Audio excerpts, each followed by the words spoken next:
Paggawa at pagbebenta ng special batchoy at sotanghon, susi sa tagumpay ng isang mag-anak sa Mangaldan, Pangasinan.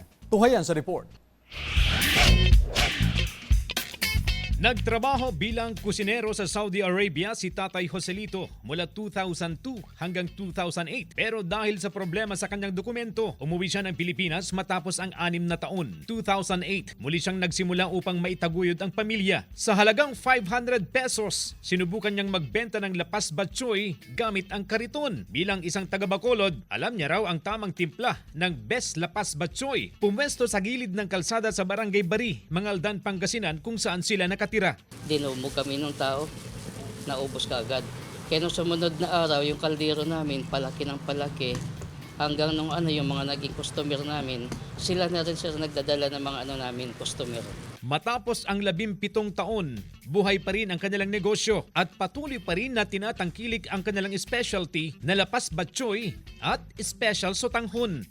Masipag ka lang, mabubuhay ka naman pala dito sa Pilipinas. Hindi na kailangan mag-abroad. Kung totoo sir, mas malaki pa yung kikitain mo dito. Simple lang ang mga sangkap. Shredded chicken meat, atay ng manok, nilagang itlog, bawang, chicharon, at onion leaves. Kung gusto mong dagdagan, pwede ang kalamansi at chili oil. Ilagay ang sabaw at pwede mo nang lantakan ang napakasarap na batchoy at sotanghon. Sa mga nagluluto, may kanya-kanya, sabi nga, agimat eh. Ito sir, yung balance lang ng balance lang ng mga timplada mo. Malasa kasi yung sabaw niya. Ito yung binabalik-balikan namin.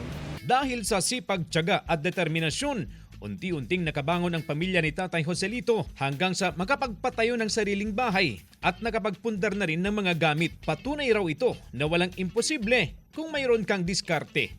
Diskarte sa buhay upang makamit ang tagumpay. Kasama si Jing Dacanay, CJ Torida, One North, Central Luzon.